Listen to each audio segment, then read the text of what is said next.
This week on Life and Faith. This is tricky because it's a book about time, but it's also supposed to be quietly, by implication, just a little bit round the edges, a book about eternity as well. So it was written so that you could read it just as a meditation on mortality for people who think that mortality is the whole picture. But it's also, I hope, written so that if you think that there is a place in which losses are made good and everything that gets scattered is ultimately gathered up again, you can see that too. It's supposed to be poised between belief and unbelief so that you get both pictures. One of the most intimate places you can be with someone is at the moment of their death. This is the only world in which I live. I don't live in another world. I am autonomous and independent and self-sufficient, and I will get to decide my good.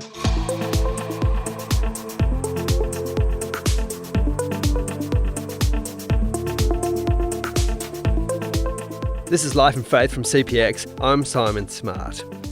Celebrated British writer of both fiction and non-fiction, Francis Spufford, has just released his second novel, Light Perpetual. Now, we've had him on Life and Faith before, talking about his book, Unapologetic, why, despite everything, Christianity still makes surprising emotional sense. Always love that title.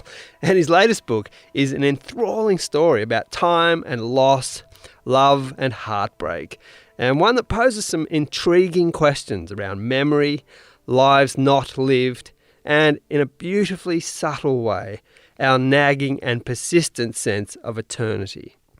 I'm really pleased to be able to bring you this conversation. I was able to chat to Francis Spufford via a video link from his home near Cambridge.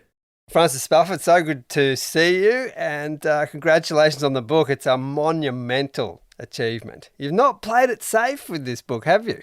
I don't really see the point in playing it safe. I kind of never have done, and maybe that's because I'm thick-skinned or of a daring disposition or just a bit slow, but I don't really see why, if you're doing something that takes years to write, you shouldn't try for the things that are at the edges of what you can manage. I don't see the point in not taking the risk. Well, it's for people listening, it's an ambitious project, this, and I have to say, I think you really pulled it off, so thank you for it. You're welcome. The starting point is that for the last 13 years now, I've been walking to work past this discreet little plaque on the wall of a very unimpressive looking supermarket in South London, which says that a German V2 missile fell there in November 1944 and killed more people at once than any other single German bomb, 168. And of those, 15 were under the age of 11. And I'm just haunted in a really prolonged way by the thought of those children and the way they didn't get to see the rest of the 20th century, and in particular the ways that London has changed so enormously over that time. And it eventually struck me that the strange magnifying glass of the novel could sort of do something about that. Not magic, not restoring the actual lives of those actual children, but providing a kind of image of what was lost and of what might be restored from it. It's all the futures they won't get to, all the would-bes, might-bes, could-bes of the decades to come. How can that loss be measured? How can that loss be known? Except by laying this absence, now and onwards, against some other version of the reel of time, where might be and could be and would be still may be, where by some little alteration, some altered single second of arc, back in Holland where the rocket launched, it flew 400 yards further into Bexford Park and killed nothing but pigeons, or suffered a guidance failure, as such crude mechanisms do, and slipped unnoticed between North Sea waves.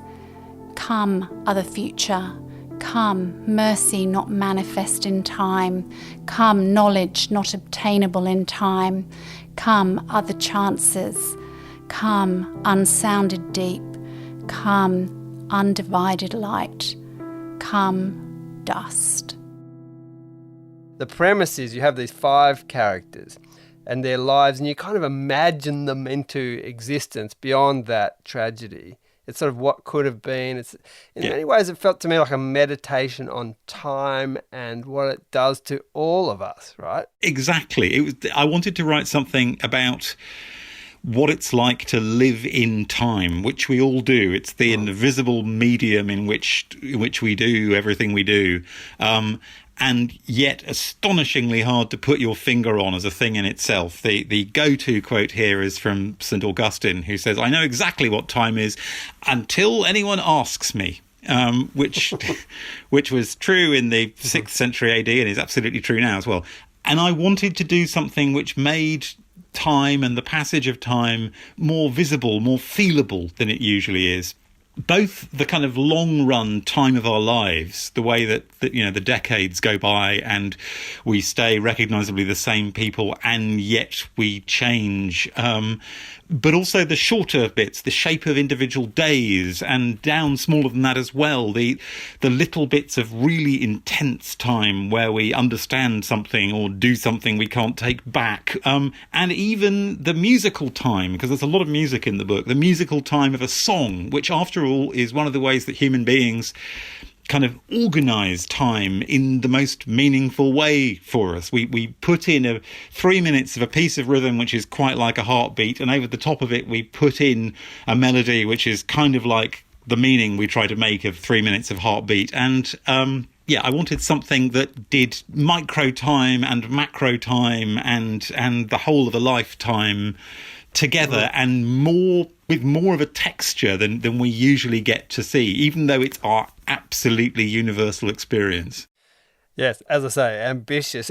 I felt like in creating these characters and sort of giving them this existence and the way you handled them, it felt like a kind of defiance of the ravages of time and also the randomness of life. Is that something you can kind of relate to? It's you create out of real loss and in a sense resist that loss. Yes.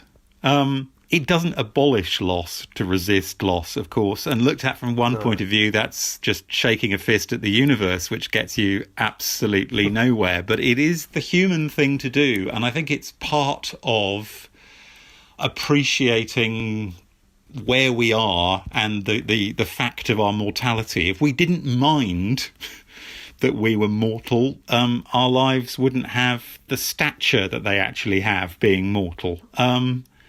This is tricky because it's a book about time, but it's also supposed to be quietly, by implication, just a little bit round the edges, a book about eternity as well. So it was written so that you could read it just as a meditation on mortality for people who think that mortality is the whole picture. But it's also, I hope, written so that if you don't think there's that, if you think that there is a place in which losses are made good and everything that gets scattered is ultimately gathered up again, you can see that too.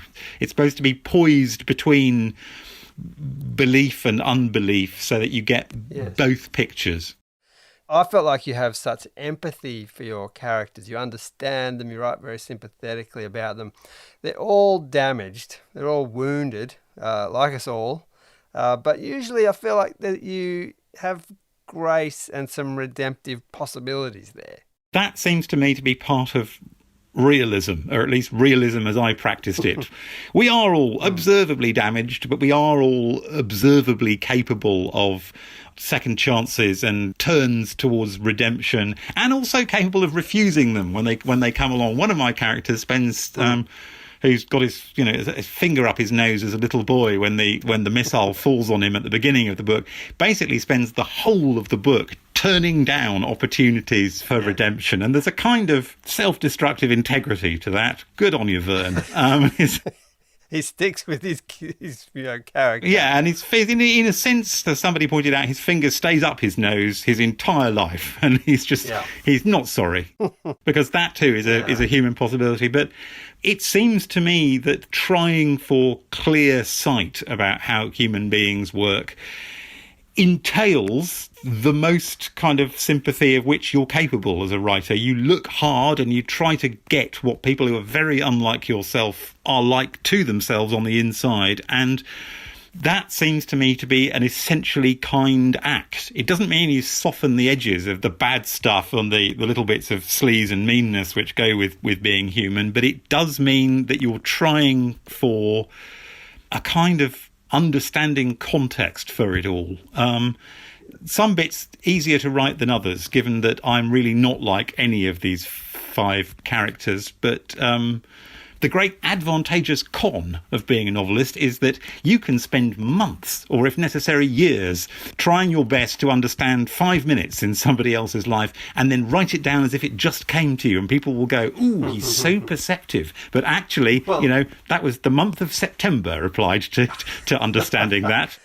Well, the best writing surely does have to do that, right? There's oceans of material underneath what you get, and it's clear that you've been dwelling on these characters for a very long time. You have a real novelist eye for detail. You are clearly a keen observer of human behaviour. Is that a torturous thing for you or an enjoyable thing? I'm a shy person, and obviously I'm delighted you say that I'm a keen observer of human behaviour, but I'm actually usually observing it from the corner of a room in which I hide behind a large mug of coffee and hope nobody notices me. But still, that's observant. I hope so. I am endlessly interested in other people, although with a slight tendency to hide and pull the duvet over my head as well. Yeah. Now, I wonder about this book being a function of the stage of life that you're at, and it's sort of looking back, reflecting on ups and downs and decisions taken, sometimes opportunities lost, that kind of thing. Are you in that sort of reflective mode personally? I think so, yeah. I'm 57 in another 3 months or so. And I think there is something about being in your 50s which makes you able to see the span of a life more easily. You can see that you've had the majority of it, for one thing, but you can also, you have memories that go back 30 or 40 years, and you've had the chance to see places change and people metamorphose in time, and you begin to see that there is a kind of unity to the span of a human life. Yeah, an untidy unity, but still a unity. And, you're being tapped on the shoulder by mortality.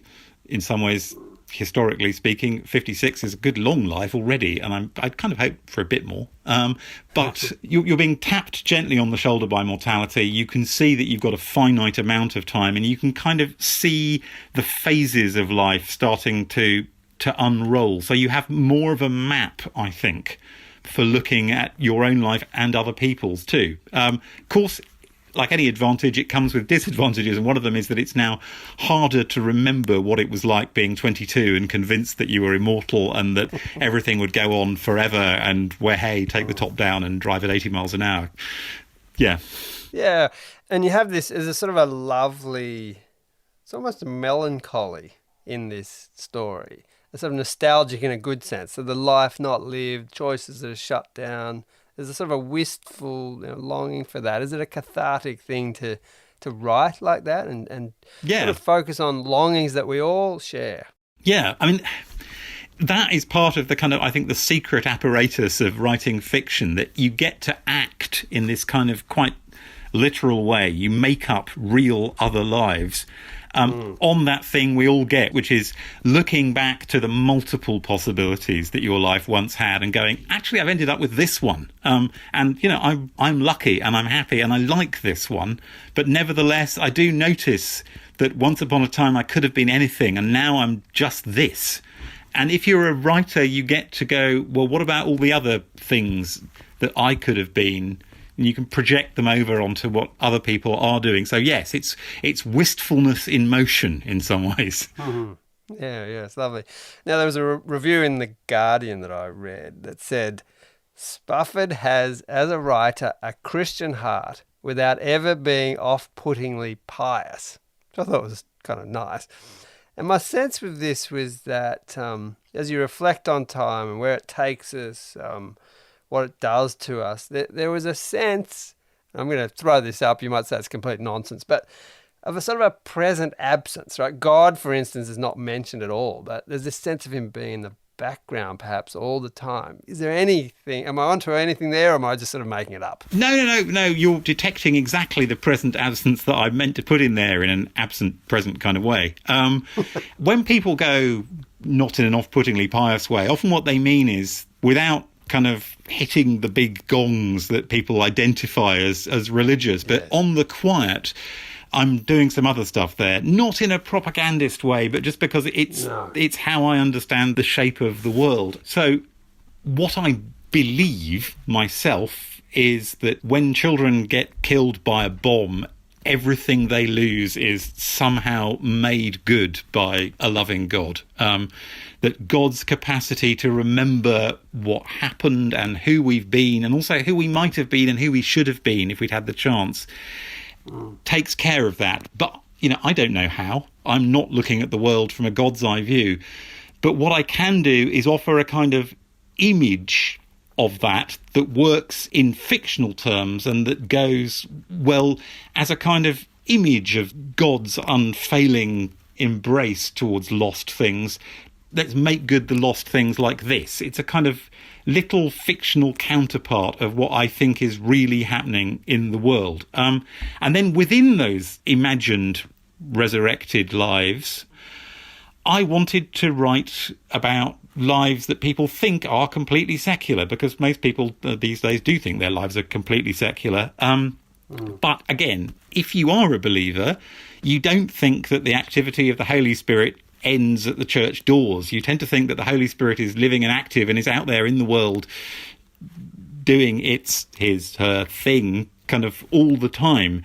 So what I wanted was for these lives, which are a kind of fictional resurrection, to still have the work of the Spirit going on in them. They still have opportunities for redemptions. They still have the insistent tug within the heart towards good and away from the damage we do.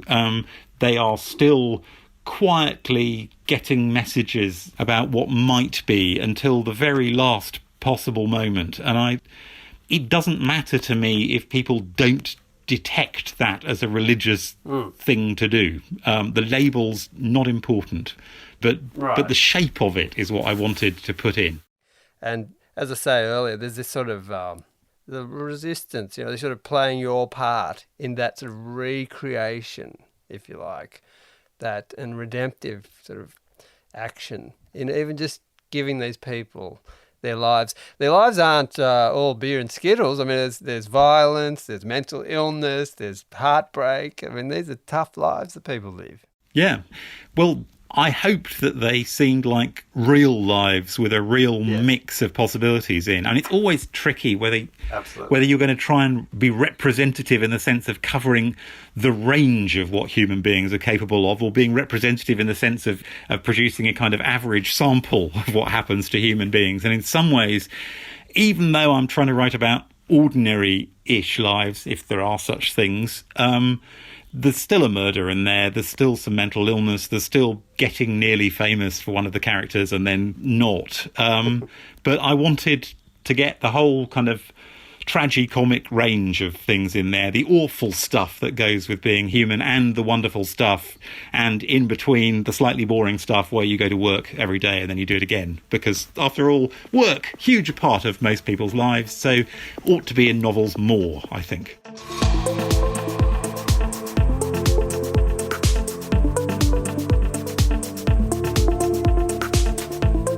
This is Life and Faith, and I'm speaking with British author Francis Spufford about his latest book, the novel Light Perpetual. Now, as you heard, the story was born out of Spufford's ruminations on the 1944 obliteration of a Woolworths in South London by a German missile that killed 168 people, including a number of children. And in Light Perpetual, he gives life to 5 characters out of that rubble, in a sense: Joe and Valerie, Ben and Vernon, and Alec. Right at the beginning, Spufford slows time and delivers a description of the missile landing on the supermarket on a Saturday morning in London. It's quite stunning and perfectly introduces the story and how he's going to, in a sense, birth his 5 characters.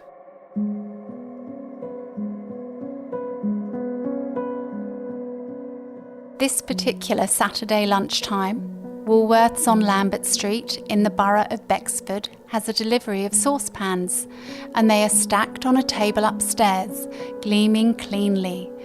No one has seen a new pan for years, and there's an eager crowd of women around the table, purses ready, kids too small to leave at home brought along to the shop.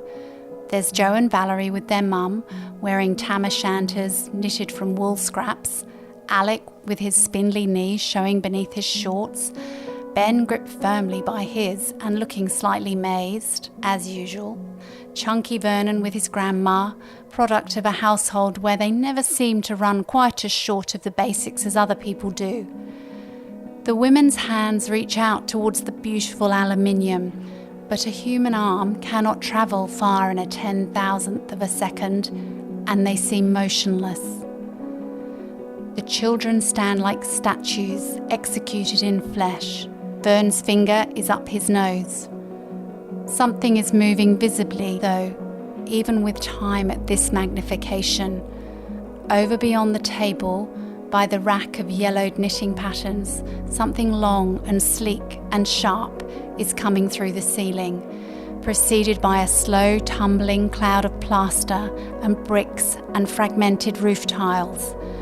Amid the twinkling debris, the tapering cone of the warhead has a geometric dignity as it slides forward, the dull green bulk of the rocket pushing into sight behind, inch by inch. Inside the cone, the Amatol is already burning. Shoppers, saucepans, ballistic missile. What's wrong with this picture? No one is going to tell us. Joe and Alec, as it happens, are looking in the right direction. Their gaze is fixed on the gap between the shoulders of Mrs. Jones and Mrs. Canahan, where the rocket is sliding into view. But they can't see it. Nobody can. The image of the V2 is on their retinas, but it takes far longer than a 10,000th of a second for a human eye to process an image and send it to a brain. Much sooner than that, the children won't have eyes anymore, or brains.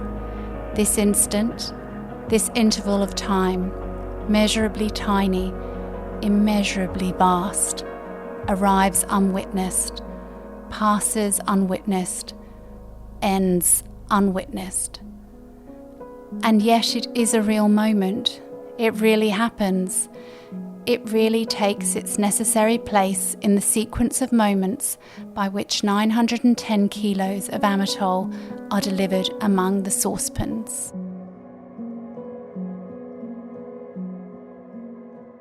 Amazing description you provide right at the beginning. When this bomb arrives at the Woolworths, and it sort of utterly destroys everything in its path, and you give this incredible description of that. Then you get towards the end of that and you say, in relation to those people, their part in time is done. That's time for you. It breaks things up, it scatters them. It cannot be run backwards to summon the dust to rise any more than you can stir milk back out of tea. Once sundered, forever sundered. Once scattered, forever scattered. It's irreversible. It's a way in which, though, that you then kind of do overcome some of that scattering and sundering, and you end up kind of creating something lovely out of it. Yeah. I mean, it's in there as a paradox because that's true. And it's only in novels or possibly in Divine Grace that you get to undo the universal experience that time breaks things up and never puts them back together again. But everything I say about time is supposed to leave open the possibility of eternity, where being doesn't exist in sequence, doesn't depend on the tick of the clock, isn't subject to being scattered and abandoned. So even though we can't summon the dust to rise, it isn't necessarily the end of the story that we all go to dust. That's only time. Who says that's that? Not me. Now, historical fiction these days can sometimes be frustratingly anachronistic. Or is that just how I find it? I mean, you go to huge lengths to put your reader into the past and try to accurately represent that and different eras of that period you've gone through. Now, that takes some work. How important is this sort of responsibility of the writer to get that as close to accurate as you can. Very, I think. But there are always limits. I mean, I had the advantage of having lived through about 2/3 of the eras in this book, and I was in London for some of those times as well, though seeing it from a very different angle usually. But there was some kind of sense evidence to draw on as well, and I actually enjoy the process of dipping into past things to try to get the feeling right. It's not a chore. It's one of the pleasures of writing for me, one of the central things. You can feel the world sort of stirring and showing signs of life as you study it, and I love that. But I'm glad you think it seems completely solid and real. But this is one of the areas where you look in the back of the dictionary and it goes, writer, see under con artist, because there's enough in there to make it stick. But as always, you have to remember that I'm controlling where the camera is looking. And behind, there is an empty sound stage with a man in overalls kind of moving the props from the last scene and then having a cigarette break. So... Yes, well, you conned me if that's what happened. But it's a serious discussion, though, isn't it? Because people can kind of use history to kind of be sort of very ideological too, and manipulate people. Yes, you can. And there's a delicate line which is very hard to observe between being true to your own convictions about the shape of history and using them to push something onto other people. Part of being truthful is being true to the way you understand things. But part of being truthful is also looking for the bits where history actually defies your understanding of it and doesn't want to be put into your comfortable categories. And that's the permanent danger, that you've gently made history kinder or more polemical or more conveniently moral in some way that you wanted it to be. I hope I haven't done that, but in some ways I'm the worst person to know whether I have, because the stuff, well, where I've got it wrong will, by definition, be the places where it's invisible to me that I got it wrong. So perhaps someone else will point that out. There's a lovely passage towards the end of the book where I can't give away too much, but there's this sort of imperfect reunion with two people who've had a life and sort of lost it. I found that a very moving passage. Are you so in the depths of your characters? Do you find yourself moved even as the story is sort of flowing out from you? Oh yeah, I'm a tearful and unstoical man anyway. I have to be removed from Pixar films by my family in floods of tears. So yes, I get upset quite easily at the things that happen to completely imaginary people that I just made up. But I'm in good company here. Not that I'm comparing myself to him, but Dickens is on record of getting through the hankies as he dealt with his characters' deaths. So yeah. Yeah, that's a fascinating part of the process. I mean, you probably dream about these people, miss them when they're, yeah, not there. I miss them now the book's over. I mean, they're all still there, I hope. I must go and check and pay a visit. But yeah, it is weird living intensely with 5 imaginary people in your head, and then you reach the last page and you think, bye. Well, it must be hard to know when to stop, because these lives are endlessly fascinating. The other thing is, you talked about mundane parts of life. You spend a lot of time sort of teasing out some of the things that are mundane in life, but you sort of show them to be significant as well. I think that was another sort of gift of this book.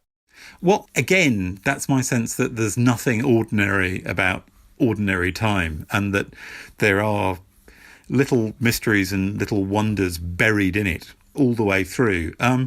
Also just that things people spend a lot of time on deserve looking at. And that's why the book contains plastering and washing up and childminding and things like that, because those matter. They take up a big proportion of time.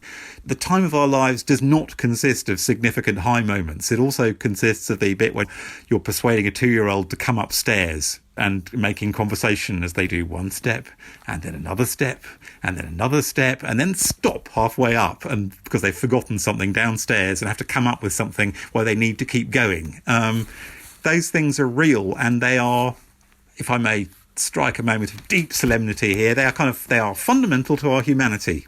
We don't live on the heights. We live on the whole mountain range of time, including the dull bits in the middle. So those should be in books, preferably in an interesting way. To finish up, I wanted to return to an earlier part of the conversation and ask Francis Spufford about the degree to which this is a hopeful story. There's a lot about time and life ravaging us and taking away opportunity and, in the most dramatic sense, the bomb at the start and its action of scattering and ruining. Where might hope be located beyond all that very real toll of human existence and suffering? This was his response. That's why the very last two words of the book, the final "come dust," I've been fascinated. They work like a kind of piece of litmus paper, depending on whether you're a believer or not. If you're not a believer, you go, he's invoking death. Yeah. He's saying that everything ends and that's that. If you are a believer, you hear resurrection there, which is what I meant to put in. I haven't meant it to be quite so perfectly balanced between death and resurrection, but there's resurrection at the very end, as far as I'm concerned. And yes, there's absolutely the hope that after time, yes. Except after isn't the right word for eternity, is it? No. And then when I say the bit where Alec is dancing with his wife and thinking about the end of his life, and he says, then there will be no more then, after there will be no more after, that's very deliberately constructed to allow for the possibility of eternity, because it's only no more sequence, no more time. It's not no more being. It's not no more hope. It's just no more of the ticking of the clock.